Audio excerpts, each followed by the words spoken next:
दोस्तों, कन्याओं को ऐसा खाना कभी मत खिलाना। माता शेरा वाली हो जाती है नाराज, व्रत पूरा नहीं माना जाता। साथ ही जानिए नवरात्रि में जौ क्यों सूख जाते हैं, क्यों आपके जौ में हरियाली नहीं आती है। आखिर ये क्या संकेत देता है। नवरात्रि में जो अखंड ज्योति जलती है उसकी बाती का हम क्या करें। साथ ही साथ ये भी जानिए कि नवरात्रि में जो कलश के नीचे चावल रखे जाते हैं और उसके ऊपर नारियल रखा जाता है, उसका हम क्या करें और बचे हुए तेल का क्या करें। अंत में बताएंगे कन्या पूजन कैसे करें और क्या है शुभ मुहूर्त। इस खूबसूरत वीडियो को लाइक जरूर करें। आज का वीडियो बहुत ही सुंदर है, आपको कहीं भी जाने की आवश्यकता नहीं पड़ेगी। समस्त जानकारी, नवरात्रों की पूरी जानकारी इस वीडियो में है। खासकर कन्या पूजन कैसे करना है, सप्तमी कब है, अष्टमी कब है, नवमी कब है, समस्त जानकारी इस वीडियो में हम आपको दे रहे हैं। दोस्तों, जो भक्त सच्चे दिल से माता रानी की पूजा आराधना करते हैं और उनकी भक्ति में लीन हो जाते हैं, तो माता रानी उनकी सच्ची भक्ति से उनकी पुकार अवश्य सुनती है और जो इच्छाएं उसके मन में होती है तो माता रानी उसे वो सब कुछ देती है जो उसको चाहिए होता है। माता लक्ष्मी दोनों हाथों से धन की वर्षा करती है। माँ दुर्गा उसी पर अपनी कृपा दृष्टि बनाती है जो नवरात्रों में खास तौर पर माता की सेवा में लग जाता है। देखिए, माता की सेवा में आपको बिल्कुल भी कंजूसी नहीं करना है। दिल खोलकर माता रानी की सेवा करें, जितना हो सके माँ को प्रसन्न करने में लग जाए। साल भर के इस त्योहार में माता धरती पर आती है और उसी पर कृपा दृष्टि बनाती है। जो माता को सच्चे हृदय से प्रसन्न करता है उसे रंग से राजा बनाकर ही जाती है। फिर चाहे वो राजा हो या भिखारी, माँ की नजरों में वो सबसे बड़ा है जिसकी भक्ति में प्रेम, आस्था और माँ के प्रति सच्ची लगन हो। इसीलिए माँ की भक्ति में आनाकानी न करें। दोस्तों, एक बार सच्चे हृदय से कमेंट बॉक्स में लिखे जय माता दी और हमारे चैनल को स्माइल फैमिलीज को सब्सक्राइब करके बेल आइकॉन जरूर दबाएगा और कमेंट बॉक्स में अपनी राशि भी डाल दीजिएगा। यदि आपकी राशि के अनुसार हमारे पास कोई उपाय होगा तो वह आकर हम आपके कमेंट में बता देंगे।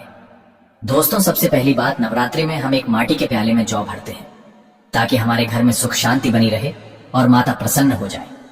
जौ जब हरे भरे होते हैं तो घर में हरियाली आती है और सुख समृद्धि की प्राप्ति होती है।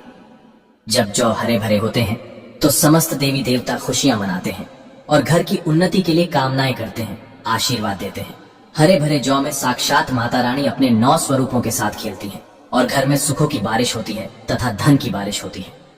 और जिस घर में जौ के अंदर से हरियाली नहीं आती है तो उस घर में पहले ही पता चल जाता है कि अब आपके घर में गरीबी आने वाली है तथा परेशानियां आने वाली है, क्योंकि आपने पूजा पाठ में कोई ऐसी गलती कर दी होगी जिसके कारण जौ में हरियाली नहीं आ पाई। देखिए, आपको बता दे, हैरानी वाली बात तो है, बिना पानी के माटी में जौ डालते ही उग जाते हैं, वो भी बिना देखभाल करे। हरियाली उसमें निकल आती है, लेकिन जब हम कलश स्थापना करते हैं और जौ बोते हैं तो ये बहुत ही सोचने समझने वाली बात है कि आपकी देख रेख में और जबकि आपने पानी बराबर डाला, परिवार ने अच्छे से देखा, फिर भी ऐसा होने के बाद जब उसमें जौ न निकले तथा हरियाली न उगे तो समझ लें साक्षात माता रानी आपसे नाराज है, क्रोधित हो चुकी है। माता रानी अपनी संतान को सदैव माफ कर देती है। आप सच्चे हृदय से माता रानी से माफी मांग ले। माता करुणामयी है और अपने भक्तों को, अपने बेटों को, अपने लाल को वह सदैव माफ करती है। जौ में कम हरियाली आना मतलब घर में धीरे धीरे खुशियों का वास होगा और ज्यादा हरियाली आने पर धन की वर्षा होगी। तेजी से व्यापार दिन दुगनी रात चौगुनी बढ़ेगा। कई लोग जौ में डेली पानी डालते हैं, जो कि इसमें पानी नहीं डाला जाता बल्कि पानी का छींटा मारा जाता है। इसीलिए जौ सड़ जाते हैं, खराब हो जाते हैं। ऐसा ना करें और इसी कारण हरियाली नहीं आती है। ज्यादा पानी डालने से ये खराब हो जाते हैं। दोस्तों, जौ जब आपके घर में हरे भरे हो जाए तब इसमें चांदी का सिक्का या 1 रुपया का सिक्का जरूर डालें। सिक्का डालने से माता रानी प्रसन्न होती है और आपके घर में धन का आगमन होना शुरू हो जाता है। दोस्तों, नवरात्रि समाप्त होने के बाद हरे भरे जौ का क्या करें, आइए जानते हैं स्माइल फैमिलीज चैनल के माध्यम से। पहली बात तो यह है कि इसमें जो आपने 1 रुपया का सिक्का डाला है उसे आप अपने धन रखने के स्थान पर रख लें। इससे धन में बढ़ोतरी होती है। दोस्तों, और अंत में नवरात्रि समाप्त होने के बाद इन जौ में से थोड़े पत्ते माता रानी के प्रसाद के स्वरूप में पूरे परिवार को खिलाएं। इसके पत्ते खाना बहुत ही शुभ और मंगलकारी माना जाता है। इसे जो भी खाता है वो जल्दी बीमार नहीं पड़ता। और बाकी आप इन जौ को गंगा में विसर्जित कर दे या नदी की धारा में छोड़ दे। इससे आपका व्रत संपूर्ण और सफल हो जाएगा। दोस्तों, कई लोग अपने घर में अखंड ज्योत जलाते हैं और जो बाती होती है तथा तेल बाती, उसे कई लोग इधर उधर फेंक देते हैं या अपने घर में संभाल कर रख लेते हैं या फिर पानी में डाल देते हैं, जो कि इससे आपको कोई फायदा नहीं होता। जो अखंड ज्योति होती है उसे आप मामूली न समझें। ये बुझने के बाद भी जागृत अवस्था में होती है। इसमें साक्षात माता दुर्गा का वास होता है। ये चैतन्य अवस्था में होती है। जागृत होती है। दोस्तों, नवरात्रि समाप्त होने के बाद इसके बचे हुए तेल को आप बच्चों की मालिश करने के लिए रखें और आप भी इससे मालिश करें। इससे आपकी सभी बीमारी दूर हो जाएगी और आपके ऊपर सकारात्मकता का संचार होगा। और साथ ही साथ जो अखंड ज्योति की बाती होती है उसे आप अपने बाजू में बांध लें। ऐसा करने से आपको धनी होने से कोई नहीं रोक सकता। बच्चे बड़े सभी बांध सकते हैं। इसको बड़ा करने के लिए इसमें आप कलावा बांध सकते हैं। दोस्तों, नवरात्रि में जब कलश स्थापना की जाती है तो कलश के नीचे चावल जरूर रखे जाते हैं और कलश के ऊपर एक नारियल भी जरूर रखा जाता है। ऐसे में हम इन दोनों चीजों का क्या करें, आइए जानते हैं। सबसे पहली बात, कलश के ऊपर जो नारियल होता है उसे आप कन्या पूजन में तोड़कर कन्याओं को बांट दें और आप भी माता रानी के प्रसाद के स्वरूप में खा लें। आप चाहे तो नारियल साबुत ही गंगा में विसर्जित कर दें। दोस्तों, और जो कलश के नीचे चावल रखे जाते हैं उसे आप थोड़ी हल्दी में पीला करके एक लाल कपड़े में बांधकर अपने धन रखने के स्थान पर रख लें या अपने पर्स में रख सकते हैं। इससे तेजी से धन बढ़ता है, माता लक्ष्मी की कृपा प्राप्त होती है। और बाकी चावलों को आप पक्षियों को डाल दें या गंगा में विसर्जित कर दें और जो कलश और जौ होते हैं उसे आप गंगा में विसर्जित कर दें। ऐसा करने से नवरात्रि का संपूर्ण फल प्राप्त होता है और व्रत रखने का फल शीघ्र ही मिलता है।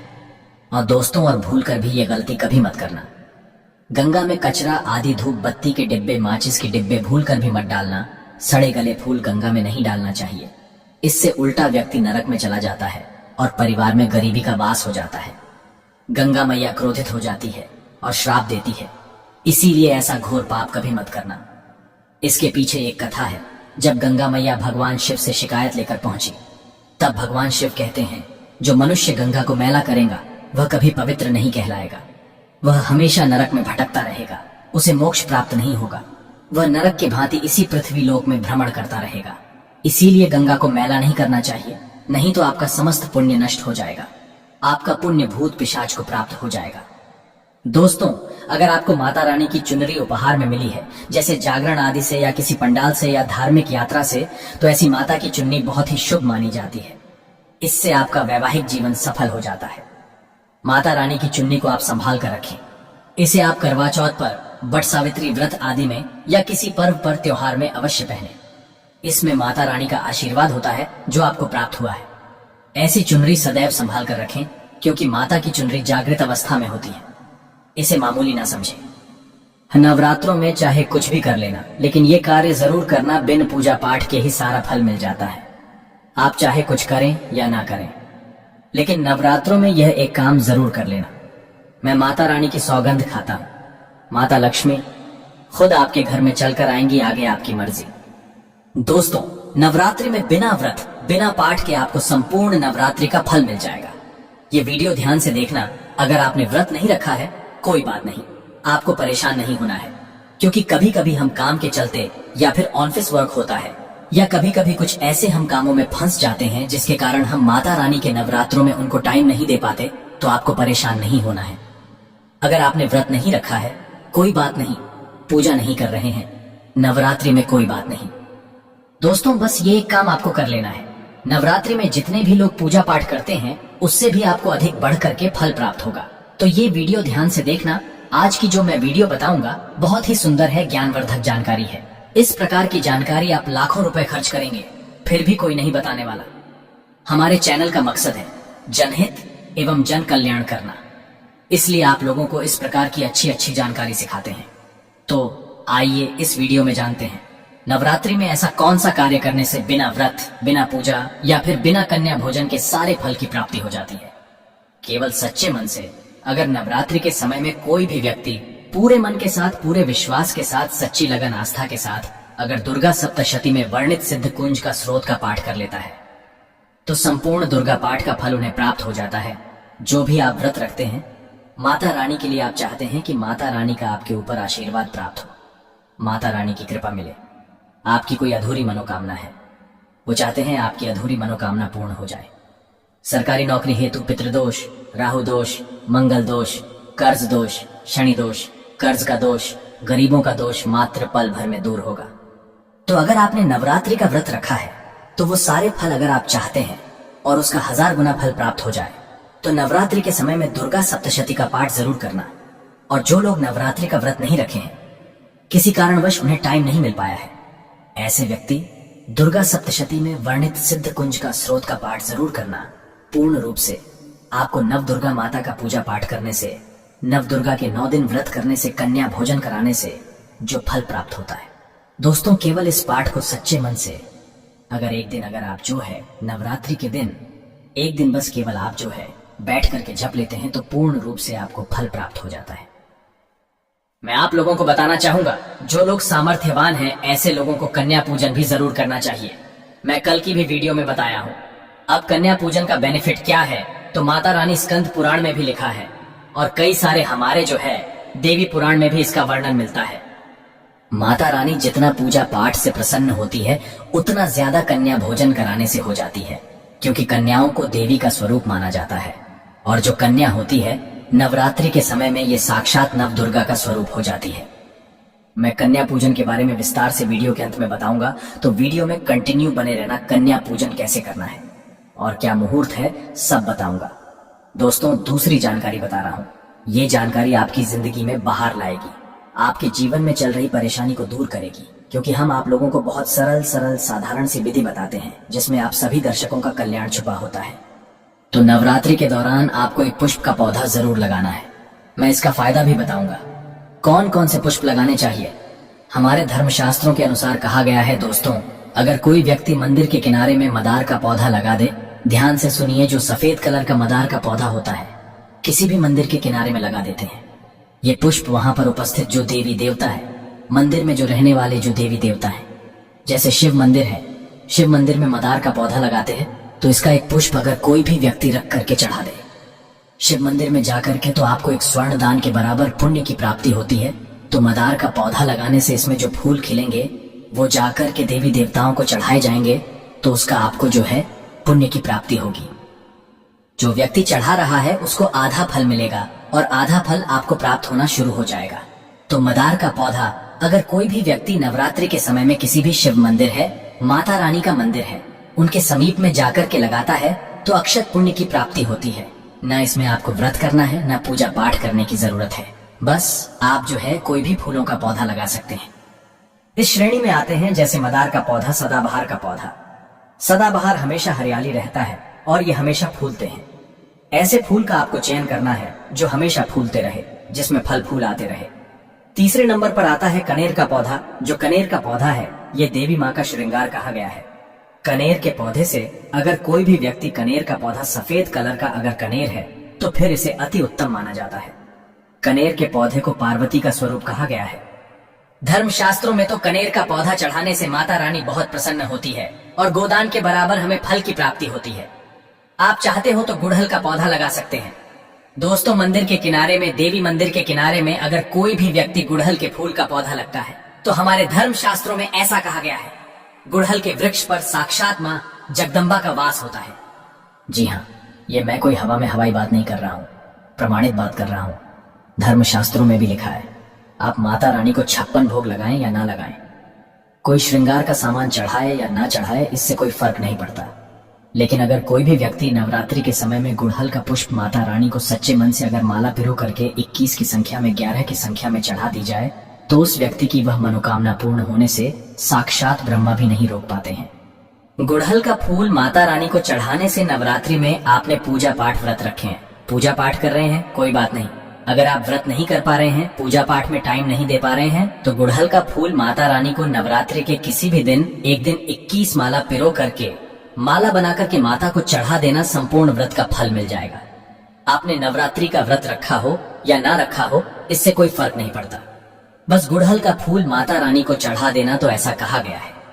कोई व्यक्ति अपने जीवन काल में अगर नवरात्रि के समय में गुड़हल का पौधा लगा देता है और इस पौधे में फूल आना शुरू हो जाते हैं और यह फूल अगर देवी देवताओं को चढ़ना शुरू हो जाते हैं, तो माता रानी आजीवन आपकी बिल्कुल ही मदद करेंगी, आपके ऊपर अपनी कृपा बरसाएगी, आपको अपना पूर्ण आशीर्वाद देंगी और जब तक आप इस संसार में जिएंगे कभी भी निर्धन नहीं रहेंगे। ये दोस्तों देखिए, आपको वीडियो के बीच में बताया था कि कन्या पूजन 2024 में कब है और क्या है शुभ मुहूर्त, आइए जानते हैं। लेकिन याद रहे, कन्याओं को ऐसा खाना कभी मत खिलाना, नहीं तो उल्टा आप बर्बाद हो जाओगे। जानिए कन्याओं को क्या खिलाना चाहिए और क्या नहीं, और क्या उपहार देना चाहिए और कौन सा उपहार नहीं देना चाहिए। दोस्तों, इस बार के नवरात्र बहुत ही शुभ और मंगलकारी माने जा रहे हैं। इस बार शारदीय नवरात्रि 3 अक्टूबर दिन गुरुवार को शुरू होकर और इसका समापन 12 अक्टूबर दिन शनिवार को होगा। ऐसे में 12 अक्टूबर दिन शनिवार को ही दुर्गा विसर्जन होगा। जो लोग माता रानी की स्थापना करते हैं, मूर्ति स्थापना करते हैं, वह लोग 12 अक्टूबर दिन शनिवार को विसर्जन करेंगे। दोस्तों, नवरात्र की अष्टमी और नवमी तिथि पर कन्या पूजन का विधान है। इस बार महाअष्टमी तिथि 10 अक्टूबर गुरुवार और नवमी तिथि 11 अक्टूबर 2024 दिन शुक्रवार को है। ऐसे में आप अष्टमी और नवमी को इन दोनों तिथि में कन्या पूजन अवश्य ही करें। कन्याओं को भोजन अवश्य खिलाएं। शास्त्रों में 9 दिनों के नवरात्रि को बहुत ही शुभ और मंगलकारी माना जाता है। शास्त्रों के अनुसार नवरात्रि के दिनों में माता रानी का पूजन करने से, कन्या पूजन करने से माँ अभय वरदान प्रदान करती है। कुंडली में जो कष्ट होते हैं उन्हें ठीक कर देती है। श्रीधर की तरह ही सच्चे हृदय वाले व्यक्ति के सभी कष्टों का निवारण माँ शीघ्र ही करती है। माँ की उपासना से विनम्रता का विकास होता है। सभी कष्ट, दरिद्रता, दुहक, कष्ट नष्ट हो जाते हैं।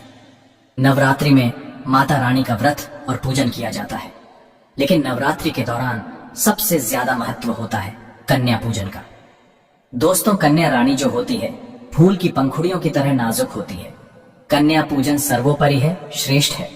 कन्या के रूप में स्वयं जगदम्बा देवी, माता वैष्णो, 9 देवियां अर्थात समस्त ब्रह्मांड इनके शरीर के कण कण में वास करते हैं। बहुत कम लोग जानते हैं 33 कोटि देवी देवताओं का वास होता है कन्याओं के मस्तक पर। कन्या चाहे छोटी हो चाहे बड़ी हो, वह सदैव पूजनीय है, माँ के समान मानी जाती है। दोस्तों, माना जाता है व्रत और उपासना से माता रानी इतना प्रसन्न नहीं होती है जितना कि कन्या पूजन से होती है। नवरात्रि में छोटी छोटी कन्याओं को माता रानी का स्वरूप माना जाता है। कन्याओं को भोग लगाया जाता है, उन्हें प्रसन्न किया जाता है और बदले में आशीर्वाद मांगा जाता है। कन्याओं को प्रसन्न करने के लिए गिफ्ट आदि उपहार वगैरह दिए जाते हैं। माना जाता है अगर कन्याओं को कोई भेंट दी जाए और वो उसे खुशी खुशी स्वीकार कर ले तो इसका मतलब है माता रानी अर्थात माता वैष्णो ने वो भेंट स्वीकार कर ली। जिन पर कन्याएं प्रसन्न होती हैं तो समझो उन्हें माता रानी का आशीर्वाद मिल गया और रानी की कृपा से उन्हें मुंह मांगा वरदान प्राप्त होता है। कन्या पूजन कोई मामूली पूजन नहीं होता। समस्त ब्रह्मांड में जो पूजा होती है उनसे बढ़कर कन्या पूजन को माना जाता है। 10 बार गंगा स्नान करने से और 100 बार यज्ञ करने से तथा 1000 बार यात्रा करने से जो पुण्य मिलता है वह मात्र एक बार कन्या पूजन करने से करोड़ों गुना भक्त को मिल जाता है, प्राप्त हो जाता है। दोस्तों, इसीलिए कहा जाता है कि कन्याओं को सताना नहीं चाहिए, इससे समस्त ब्रह्मांड हिल जाता है। कन्याओं की जितनी सेवा की जाए कम ही होती है। कन्याएं कोई मामूली नहीं होती। कन्या के रूप में स्वयं उनके मस्तक पर विराजमान होकर स्वयं देवी चलकर आपके घर तक आती है। नवरात्रि में 2 साल से लेकर 10 साल तक की कन्या का पूजन होना चाहिए। अष्टमी अथवा नवमी को कन्याओं के पैर धोकर भोजन कराना, उपहार आदि देना श्रेष्ठ माना जाता है, दुर्लभ माना जाता है। ऐसा मौका कभी हाथों से नहीं जाने देना चाहिए। इस दिन जितना ज्यादा हो सके कन्याओं को हाथ पकड़कर, पैर पकड़कर अपने घर तक लेकर आए। दोस्तों, वीडियो में आगे बढ़ने से पहले आप अपनी राशि भी कमेंट बॉक्स में जरूर डाल दीजिएगा। यदि हमारे पास कोई उपाय होगा तो वह आकर हम आपके कमेंट के रिप्लाई में बता देंगे। कोई भी राशि के अनुसार अगर उपाय करता है तो माता वैष्णो बड़ी प्रसन्न होती है और ऐश्वर्य धन प्रदान करती है, मालामाल बना देती है। इसीलिए राशि कमेंट में जरूर छोड़े और हाँ, माता को एक लाइक जरूर करें। लाइक करने में कंजूसी न करें। दोस्तों, कैसे करें कन्याओं का स्वागत? कन्या जब आपके घर आए तब सभी के पैरों को दूध और पानी से उनके पैरों को धुलाना चाहिए। खासकर मर्दों को कन्याओं के पैर अवश्य धोने चाहिए, इससे मैया वैष्णो प्रसन्न होती है। दोस्तों, फिर उसके बाद कन्याओं को किसी साफ जगह पर जमीन पर कपड़ा बिछाकर बैठाना चाहिए। उनके माथे पर अक्षत, फूल और कुमकुम लगाना चाहिए। फिर उसके बाद भोजन ग्रहण करवाना चाहिए। लेकिन हमेशा याद रहे, कन्याओं की थाली में 3 पूरियां कभी ना रखें। इसे शुभ नहीं, घोर अशुभ माना जाता है। 3 पूरियां तथा 3 रोटियां मरने वाले व्यक्ति के लिए निकाली जाती हैं और जेल में कैदियों के लिए दी जाती है। ऐसे में कन्याओं को उनकी थाली में 3 पूरी कभी ना दें, लेकिन 1-2 करके पूरियां दे सकते हैं। इससे 3 संख्या बढ़ जाती है और दोष भी नहीं लगता। दोस्तों, कन्याओं को खाना खिलाने के बाद अंत में कन्याओं के सिर पर लाल चुनरी उड़ाना चाहिए और भोजन में आपको खीर, पूरी, हलवा, चना तथा आलू की सब्जी, छोले वगैरह की सब्जी खिलानी चाहिए। पनीर आदि भी खिलाया जा सकता है। वैसे माता रानी का प्रिय भोजन खीर, हलवा, पूरी और छोले आदि ही है, लेकिन भूल से भी लहसुन और प्याज का इस्तेमाल कभी ना करें, अन्यथा अनर्थ हो जाएगा। अक्सर कई लोग कन्याओं को कुरकुरे का पैकेट, चिप्स वगैरह का पैकेट खिलाते हैं, जो कि घोर अनर्थ माना जाता है, क्योंकि इसमें लहसुन प्याज का इस्तेमाल होता है, जिसके कारण आपका व्रत खंडित हो सकता है। माँ दुर्गा क्रोधित हो सकती है। जहाँ आपने 9 दिनों तक लहसुन प्याज का परहेज किया, लेकिन आपकी एक गलती पूरे व्रत को खंडित कर सकती है। इतना भी नादान नहीं बनना चाहिए कि माता रानी रुष्ट हो जाए और कन्याओं को भी अशुद्ध होना पड़े। कन्याओं को डब्बा बंद कोई भी ऐसी चीज न खिलाएं जिसमें लहसुन प्याज होता है। कई चीज तो ऐसी होती है मार्केट में जिसके अंदर लहसुन प्याज का इस्तेमाल होता है। ऐसा आप कभी मत करना। दोस्तों, कई लोग कन्या पूजन में खाना घर पर नहीं बनाते और मार्केट से रेडीमेड लाकर ही खिलाते हैं तथा दही जलेबी खिलाते हैं, जो कि शुभ नहीं माना जाता।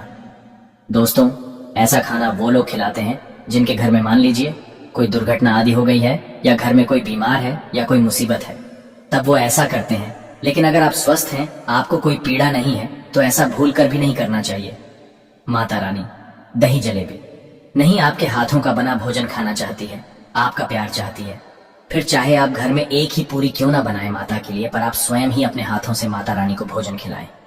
देखिए, भले ही आप दही जलेबी खिला सकते हैं, परंतु माता को घर का बना हुआ शुद्ध भोजन ही अति प्रिय है। खासकर नवरात्रों के दौरान घर में पक्का खाना अवश्य बनाना चाहिए। माता रानी बहुत प्रसन्न होती है। घर का बना पक्का खाना ही कन्याओं को खिलाना चाहिए। हमेशा याद रखें, कन्याओं को प्लास्टिक के बने दोने में खाना नहीं खिलाना चाहिए। ऐसे बर्तन पूजा पाठ के लिए शुभ नहीं अशुभ होते हैं, क्योंकि प्लास्टिक के ज्यादातर बर्तन जो होते हैं जानवरों की हड्डियों द्वारा बनाए जाते हैं। इसीलिए ऐसा पाप मत करना। कन्याओं को हमेशा स्टील के बर्तन या पत्तों से बने बर्तनों में ही भोजन कराना चाहिए। बहुत ही शुभ माना गया है। अगर पेड़ के पत्ते में भोजन कराते हैं तो माता अभय वरदान प्रदान करती है। दोस्तों, एक और बात हम आपको बताने वाले हैं कि यदि नवरात्रों के समाप्त होने के बाद यदि बीच में कन्या पूजन में शुक्रवार का दिन पड़ जाए तो कन्याओं को कोई भी खट्टी चीज नहीं खिलानी चाहिए, क्योंकि शुक्रवार का दिन माता संतोषी को समर्पित होता है और माता संतोषी नवरात्रों के दिनों में सक्रिय अवस्था में होती है, यानी वो भी 9 देवियों के साथ में आपके घर में आती है। इसीलिए कन्याओं को भूलकर भी शुक्रवार का दिन अगर पड़ जाए तो खट्टी चीज घर में नहीं बनानी चाहिए और कन्याओं को भी खट्टी चीज नहीं खिलानी चाहिए। घोर पाप लगेगा, आपका किया कराया सब बर्बाद हो सकता है। खट्टी चीजों से माता संतोषी रुष्ट हो सकती है, चिढ़ सकती है, आपको श्राप दे सकती है। इसीलिए नादान न बने। दोस्तों, भोजन करने के बाद कन्याओं की थाली में एक लौंग जरूर रखना चाहिए, क्योंकि लौंग देवी शक्ति तथा दुर्गा माँ को बहुत प्रिय है। लौंग माता शक्ति का प्रतीक होती है। लौंग में नवदुर्गा का वास होता है। इन 9 दिनों में माता रानी को लौंग का भोग ही लगाया जाता है, तो खाना खाने के बाद कन्याओं को लौंग अवश्य अर्पित करें। माता रानी को अमृत से बढ़कर लौंग प्रिय है, इसीलिए कन्याओं को थाली में चुपचाप एक लौंग जरूर रख दें। आपका भाग्य चमक जाएगा। माता लक्ष्मी आपके जीवन में धन की कोई भी कमी नहीं होने देगी। दोस्तों, आपको बता दें, कन्याओं को उपहार में क्या दें। कन्याओं को खुश करने के लिए उनकी थाली में दक्षिणा डालें, ताकि आपके घर में संपन्नता बनी रहे तथा धन की कोई भी कमी ना हो। कन्या जब आपके घर से खुशी खुशी धन लेकर जाती है तो वह भी आपको खुशी खुशी कई गुना आपको धन प्रदान करती है। इस समय कंजूसी मत करना। खुशी खुशी कन्याओं को धन अवश्य देना। कन्याओं को कोई सुंदर गिफ्ट दे सकते हैं। शास्त्रों में बताया जाता है कि कन्या जितना खुश होती है, माता रानी उतनी ही जल्दी फल की प्राप्ति प्रदान करती है। ऐसे में आप कन्याओं को चॉकलेट बॉक्स दे सकते हैं तथा खूबसूरत कपड़े दे सकते हैं। याद रहे, काले कपड़े ना दें और स्टील के बर्तन भी गिफ्ट के तौर पर दे सकते हैं। याद रहे कि कन्याओं को लोहे का कोई भी सामान नहीं देना चाहिए, नहीं तो राहु केतु का प्रभाव आपके जीवन में प्रवेश कर जाएगा। राहु काल तथा राहु दोष आपको लग जाएगा, आप बर्बाद भी हो सकते हैं। दोस्तों, जब कन्या अपने घर के लिए प्रस्थान करें तो उनके चरण जरूर छुएं और अपने मन में अपनी प्रार्थना को पूरा करें।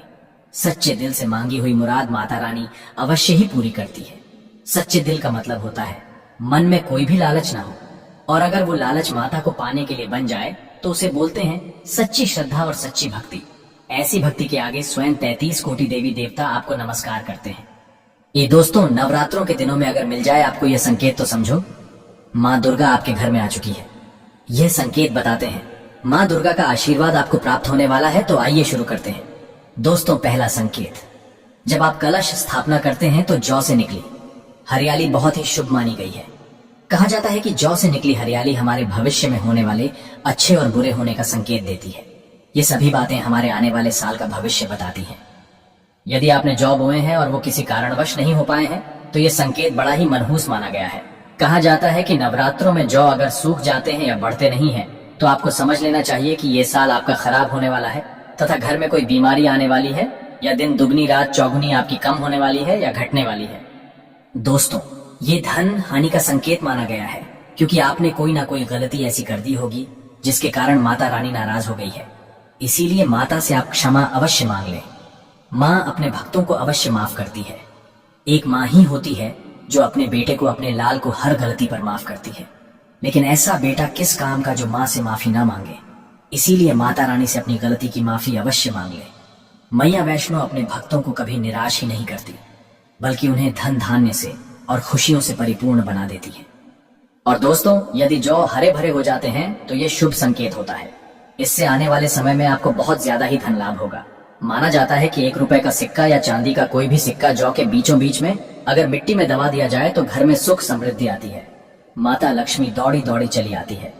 जौ के अंदर हमेशा 1 रुपए का सिक्का अवश्य डालना चाहिए। जौ को खाली नहीं रखना चाहिए, उसमें धन वगैरह अवश्य डालना चाहिए। इससे माता का आशीर्वाद सदैव परिवार पर बना रहता है और जीवन में कोई भी संकट नहीं आता। खाली जौ मतलब धन भी खाली, खुशियां भी खाली ही मिलेगी। दोस्तों, नंबर 2, यदि आपकी नींद नवरात्रि के दौरान सुबह 4 बजे के आसपास खुलती है तो इसे बड़ा ही शुभ संकेत माना जाता है, क्योंकि ये समय ब्रह्म मुहूर्त कहलाता है। इस समय देवी शक्ति अपने सच्चे भक्तों को ही जगाती है। इस समय उठाना मतलब माता की कृपा प्राप्त करने के बराबर माना गया है। ये संकेत बताते हैं कि माता की सच्ची भक्ति का प्रभाव आपके ऊपर हो चुका है और माता रानी आपको जल्दी ही कोई खुशखबरी देने वाली है। माँ आपकी सच्ची भक्ति से बहुत खुश है। दोस्तों, नंबर 3, यदि नवरात्रि में आपका मन प्रसन्न होने लगे, पूजा पाठ में आपका मन लगने लगे, पूजा करते समय मन का शांत होना यह दर्शाता है कि आपको बहुत जल्द माँ की कृपा प्राप्त होने वाली है। माता रानी आपकी भक्ति से बहुत है। आपकी भक्ति माता रानी को आनंद दे रही है। ऐसे व्यक्ति को समझ जाना चाहिए कि उसके जीवन में अब अच्छा समय आने वाला है। दोस्तों, नंबर 4, नवरात्रि के दौरान अगर माँ के गले से फूल गिर जाए तथा जौ के हरे भरे पत्ते अगर बिन हवा के हिल जाए तो इसे अति उत्तम माना गया है। यह संकेत बताता है कि माता रानी का आगमन आपके घर में स्थायी रूप से हो चुका है। आपको माता लक्ष्मी की कृपा प्राप्त होने वाली है।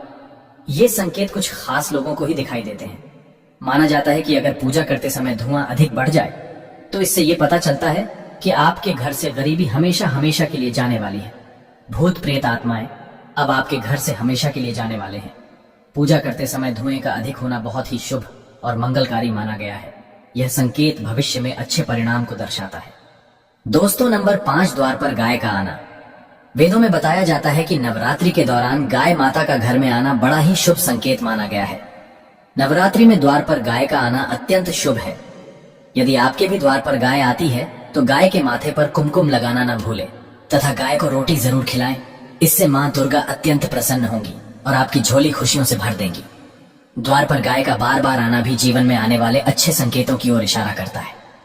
दोस्तों, नंबर 6, सपने में शेर का दिखाई देना। अगर आपके सपनों में माँ दुर्गा दिखाई देती है, अर्थात कोई भी देवी अगर आपके सपनों में दिखाई देती है तो बड़ा ही शुभ माना गया है। नवरात्रों में के पावन अवसर पर माता के दर्शन किसी खास भक्तों को ही होते हैं। ये सपने कभी किसी को शेयर मत करना। यदि माता की सवारी तथा शेर रात्रि में सपनों में बार बार दिखाई देता है तो माँ दुर्गा आपसे प्रसन्न है। यह संकेत बताते हैं कि जल्द ही आपकी कोई मनोकामना अवश्य पूर्ण होगी और आपके शत्रुओं का नाश हो जाएगा। शत्रु आपके नाम से ही थर थर कांपने लगेंगे। माँ दुर्गा का वाहन शेर है, इसीलिए नवरात्रों में शेर का दिखाई देना अत्यंत शुभ संकेत होता है। दोस्तों, नंबर 7, यदि कोई छोटी कन्या आपको सुबह सुबह लाल वस्त्र धारण किए हुए दिखाई देती है तो आपने साक्षात माँ दुर्गा के दर्शन किए हैं। यदि नवरात्रों में सबसे पहले आपके घर में कन्याओं का आगमन हो जाए तो समझो आपको दुनिया की कोई भी शक्ति, ब्रह्मांड की कोई भी शक्ति आपको करोड़पति होने से नहीं रोक सकती। आपके जीवन में, आपके घर में माता लक्ष्मी का आगमन होने वाला है। आप दिन दुगनी रात चौगुनी तरक्की करेंगे। अब आप खुशियां मनाइए और मिठाइयां बांटें। ऐसे में कन्याओं को भरपूर तरीके से खुश रखें और उनका आगमन दूध से चरण धुलाकर करें। कोई भी कंजूसी ना करें।